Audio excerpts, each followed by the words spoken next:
In this session, what we will be going through is number one, introduction to IMDG code, then marks, labels, placards, and dangerous goods declaration, importance of all these points, and consequences if we do not follow these procedures. Now, dangerous goods are those cargoes which have their inherent nature to cause harm to living things, property, and environment.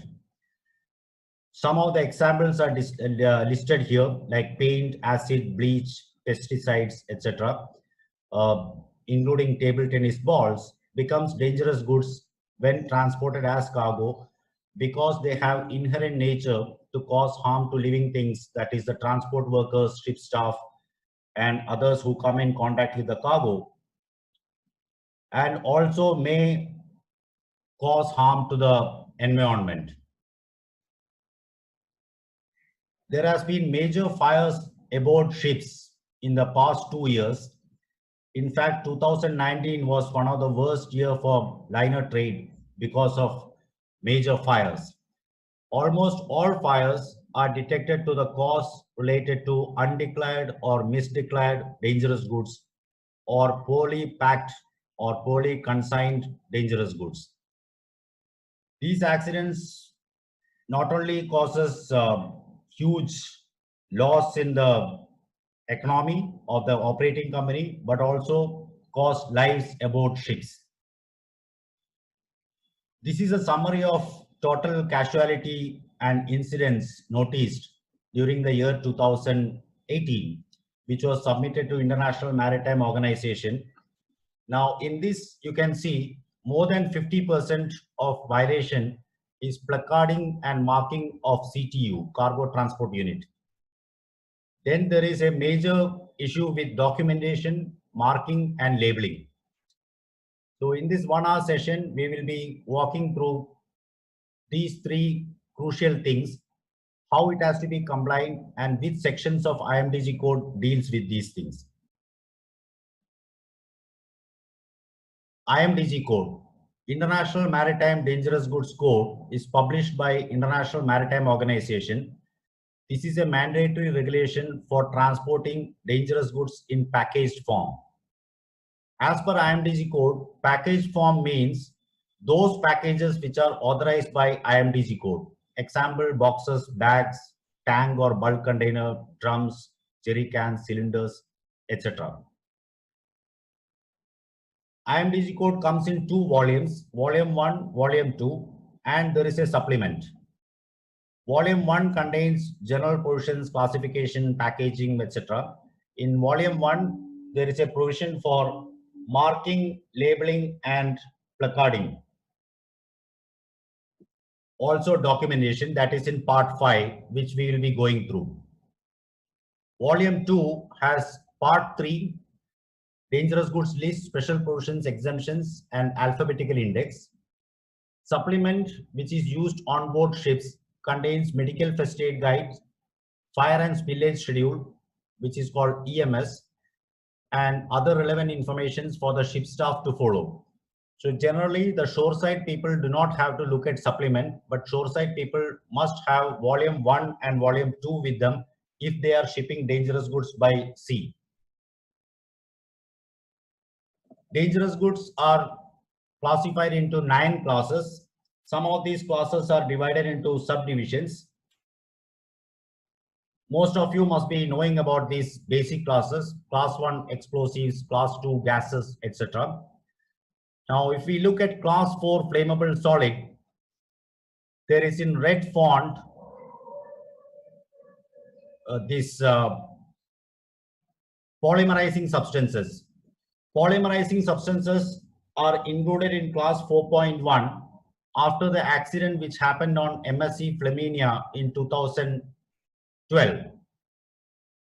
Class 5 is oxidizing substances and organic peroxides. Class 6 is infectious and toxic substances. And 7, 8, and 9 is for radioactive, corrosive, and miscellaneous. Some of the dangerous goods are also marine pollutants. And most of these classes are assigned with packing groups 1, 2, and 3, which represents level of danger as high, medium, and low danger. UN numbers and proper shipping name. UN number is the 4-digit number assigned by United Nations experts for dangerous goods transport. Proper shipping name is the actual cargo name, which is listed against each UN number. IMDG Code Chapter 3.2 contains the dangerous goods list, which has 18 columns. Column numbers are written in bracket and relevant chapter numbers are given just below that for cross-reference. Now, let's look at the consignment procedures. That is in chapters 5.1 to 5.5 in part 5 of IMDG Code. Consignment procedures includes marking and labeling of packages, placarding of cargo transport unit, documentation, and special provisions. Those special provisions are related to fumigated containers. For every cargo which is offered for transport by sea, for the consignment procedure, that is for marks, labels, placards, and documentation, the shipper must look into the dangerous goods list in chapter 3.2 and identify the informations from column 1 to column 6. Column 1 to 4 goes as marks and labels on the packages, that is UN number, proper shipping name, class, subsidiary hazard, marine pollutant, and certain special provisions may require additional mark or may dispense a label. In this screen, you can see an example of special provision 274. Now, in this example, there are two cargoes listed. One is UN 1170 ethanol and another is UN 3265. Now, for 3265, there is a special provision 274, which is listed in chapter 3.3. This special provision asks for technical name to supplement the proper shipping name. Now, in this case, the package must bear the technical name also in the mark immediately after proper shipping name within brackets. But for the first package of UN 1170 ethanol, there is no special provision 274, so technical name is not required. The importance of technical name is during fire emergency, spillage emergency, or medical first aid, the people involved must know the actual name of the chemical involved for administering the antidote medicine or selecting the appropriate extinguishing media. Size of marking, IMDG code says the height of the letters UN and 4-digit must be at least 12 mm high on the packages. But if the packages are 30 kg, 30 liters or less, or cylinders with 60 liters and lesser capacity, the size of the UN numbers and letters UN must be at least 6 mm high. Overpack. If we palletize couple of drums or bags on a pallet and shrink wrap it, if the visibility of the marks and labels on the packages are reduced, then outside the shrink wrapping, the shipper must repeat all the marks and labels which are represented on the actual packages inside and further display the word overpack. This height of the letters word overpack must be at least 12 mm high. Intermediate bulk containers having a capacity more than 450 liters, the marks and labels required for the cargo must be displayed on two opposite sides. Marine pollutant. IMDG code identifies a cargo as marine pollutant with symbol P in column 4 of the dangerous goods list, also with symbol P in the alphabetical index in volume 2. So if the cargo is marine pollutant, the packages must display the marine pollutant mark, a dead tree and a dead fish, 100 into 100 mm size. Limited and accepted quantities, which is small packages good things comes in small packages, like certain laboratory chemicals, perfumes, cosmetics, etc.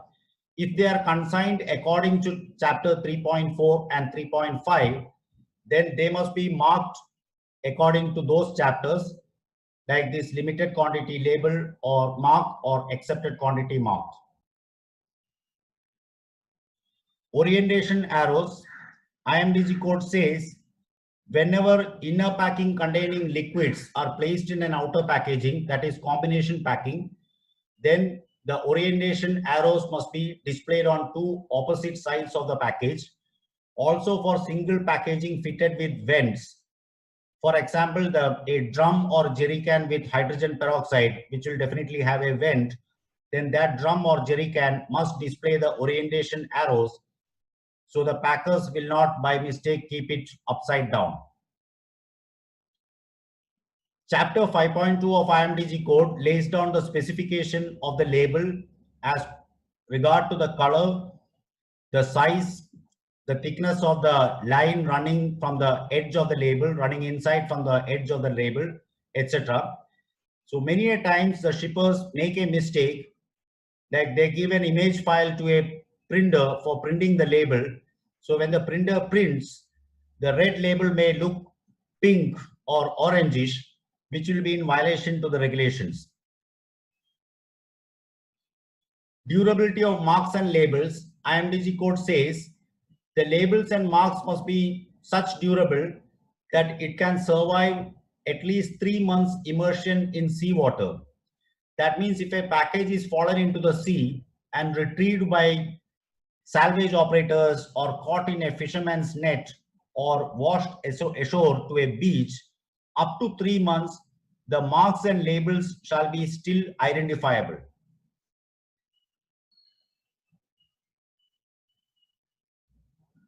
What we talked up to now is about marking and labeling of packages. We did not touch upon explosives and radioactive. That is a different topic altogether. Now let us look at the placarding and marking of cargo transport unit. IMDG code says cargo transport unit means a road tank, freight vehicle, railway transport tank, or multimodal freight container, reefer, portable tank, etc. All of them are cargo transport unit. So when dangerous goods are packed into this cargo transport unit, outside the cargo transport unit, there must be marks and placards for warning the approacher regarding the safety.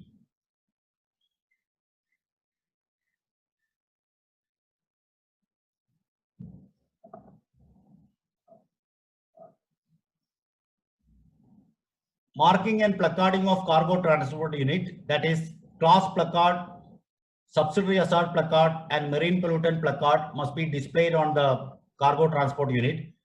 Labels are 100 into 100 mm size, which is affixed on the packages, and placards are 250 into 250 mm size affixed on the cargo transport units.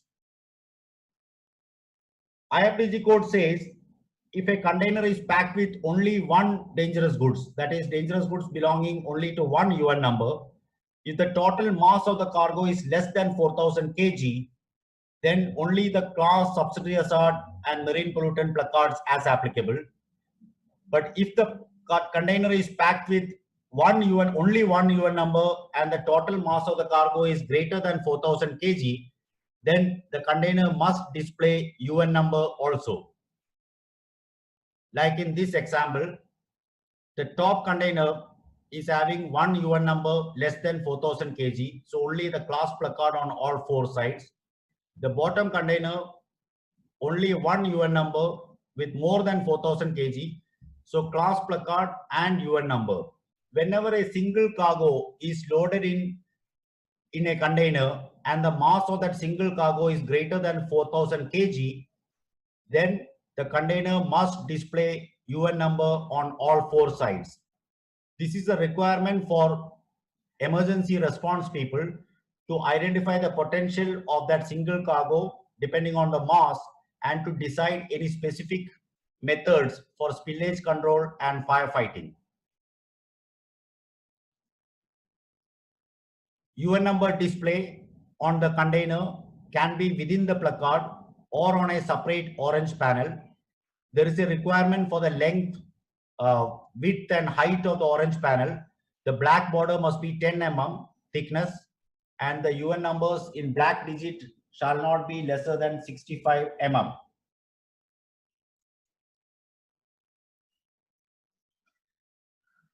These are two options for displaying the UN number on the container, exterior of the container, either within the placard or in a separate orange panel. If it is in the separate orange panel, it must be displayed immediately next to the class placard.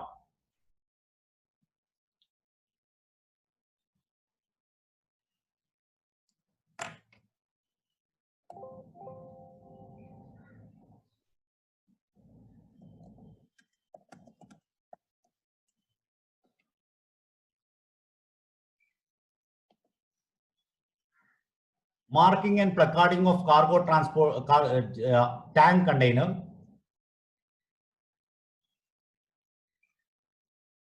Now, tank is having a different requirement for marking and placarding apart from the other than when we compare to the box container.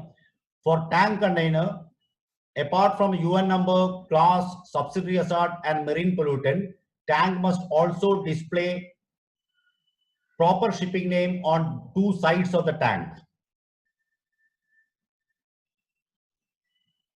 You may wonder why a captain's image is here who says, I will refuse to load if not marked and placarded according to IMDG code.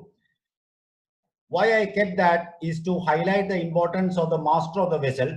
Actually, there are only three people's name which is identified by IMDG code. One is, of course, shipper. Second is packer, who packs the container. And third is the lord of all, that is master of the vessel. According to the SOLAS and MARPOL conventions of International Maritime Organization, master is not supposed to load any cargo, any dangerous goods which is not in accordance with IMDG code. Now, marking of proper shipping name on the tank.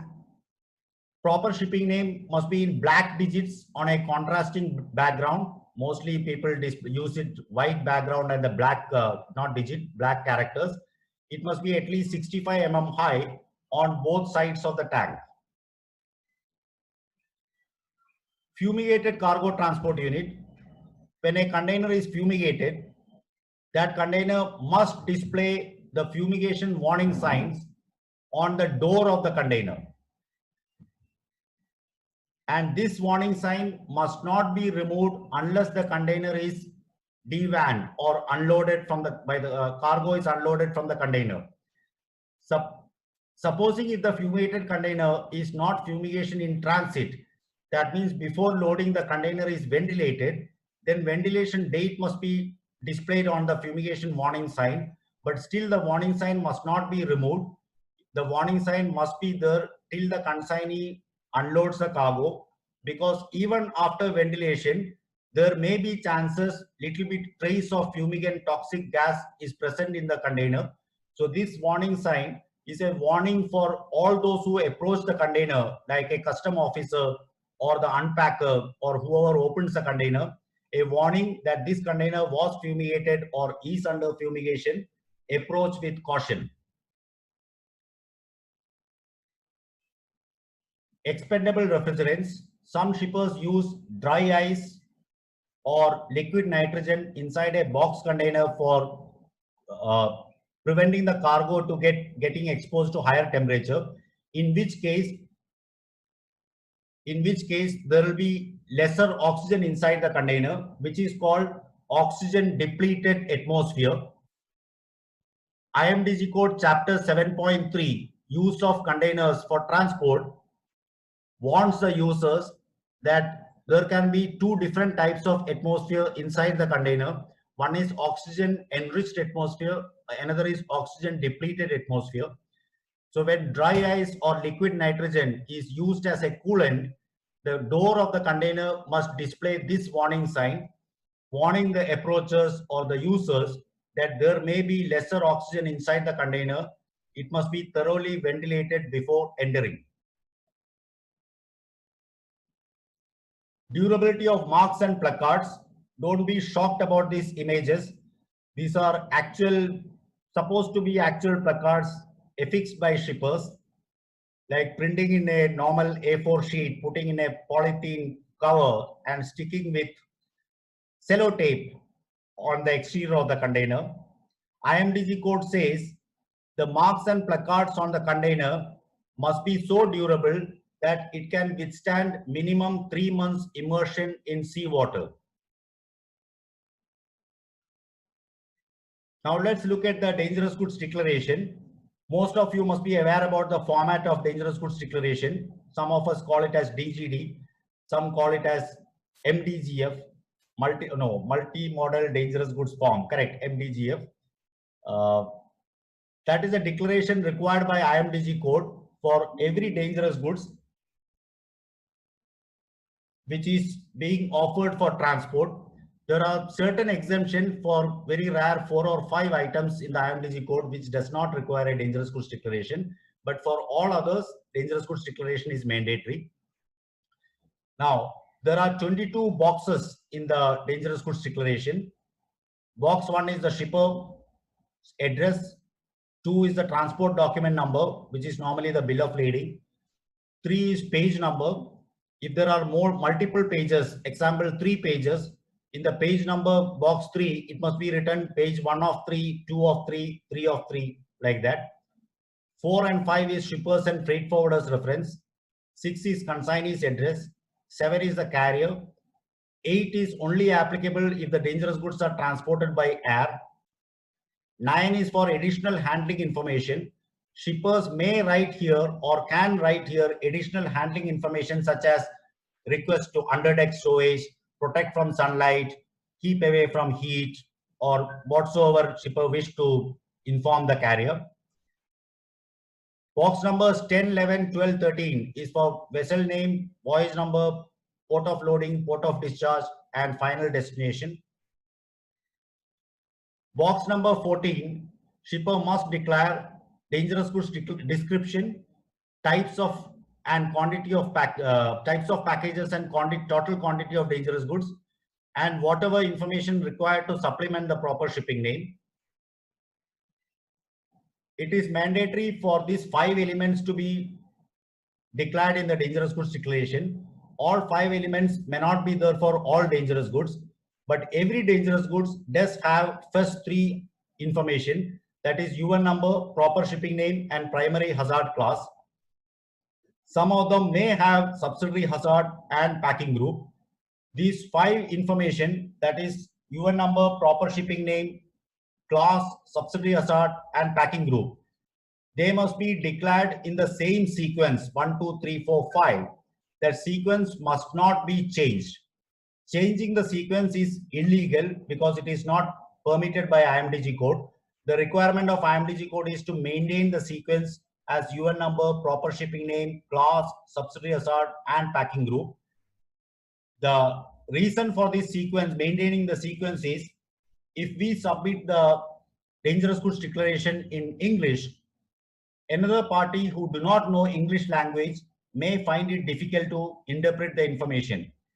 But if we write the information in the correct sequence, that non-English speaker can identify the 4-digit UN number and the packing group in Roman numerals and open IMDG code in their language and get sufficient information during emergency.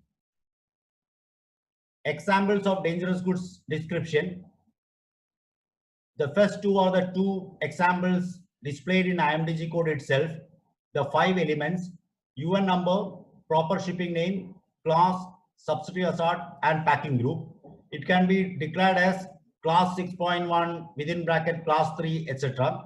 Packing group must be always in Roman numerals, and UN number must be always in Arabic numerals. Whenever special provision 274 is assigned to a UN number, technical name must be declared immediately after proper shipping name within brackets. Quantity of the dangerous goods, IMDG code says number and type of packages and total gross mass.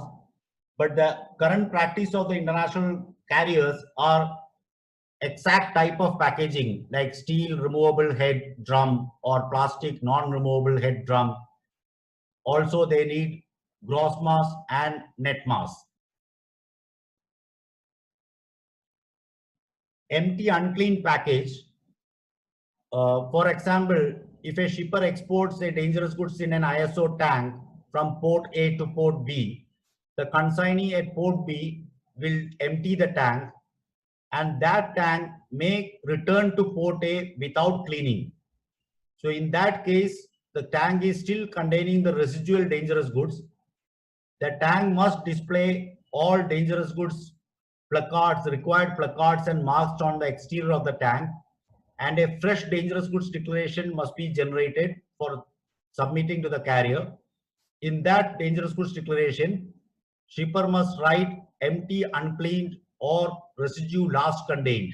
These two declaration either before or after the dangerous goods description. If the shipment is in limited quantities or accepted quantities, shipper must declare limited quantities or LTDQTY, or shipper must, if it is in accepted quantities, shipper must write dangerous goods in accepted quantities. Temperature control shipments. There are two types of temperature control. One is for the safety reason required by IMDG code. Another is for quality reason. Whichever dangerous goods is consigned in a reefer container for safety reason, then after the dangerous goods description of UN number, proper shipping name, class, subsidiary hazard, packing group, etc., shipper must declare two temperatures, that is control temperature and emergency temperature in degrees Celsius.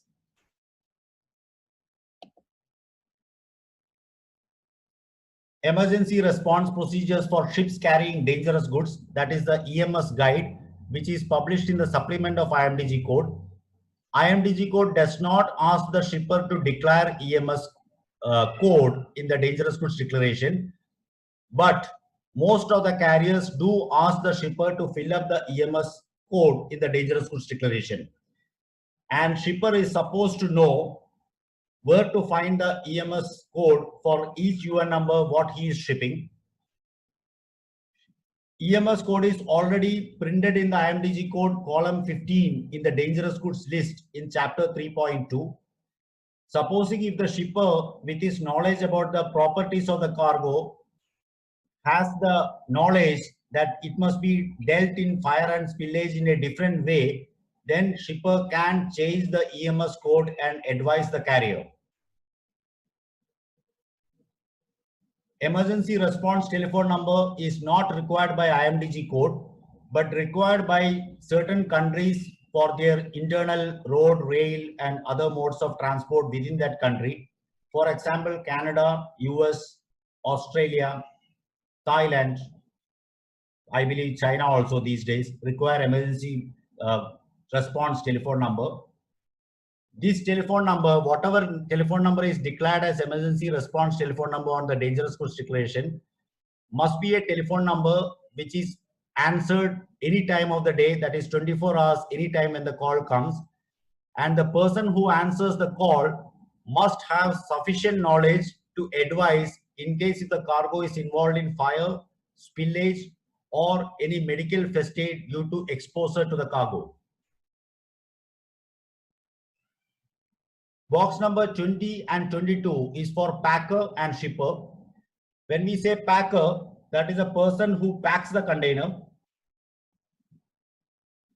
In the industry, we call it as stuffing of the container. I would suggest that stop using the term stuffing, because when we are traveling, we do not stuff our suitcase, but we pack our suitcase. The dangerous goods or non-dangerous goods, they must be packed in the container, secured in the container, in the recommended way, guidelines, especially by CTU code published by International Maritime Organization, International Labour Organization, and United Nations Economic Commission for Europe. for the safety of the cargo transport unit, and for the safety of the transport workers.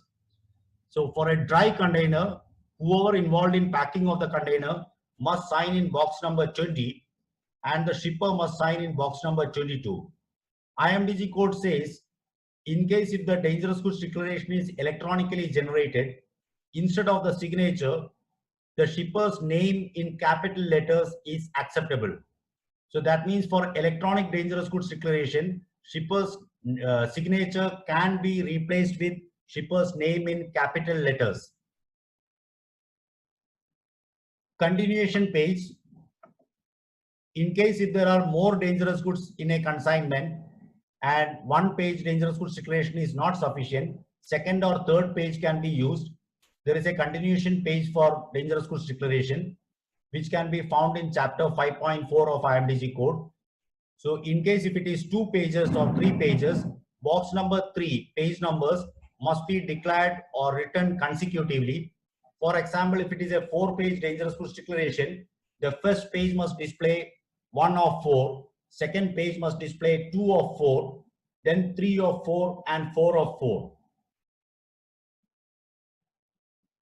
Responsibilities in dangerous goods consignment. Shipper is responsible for marks and labels on the packages.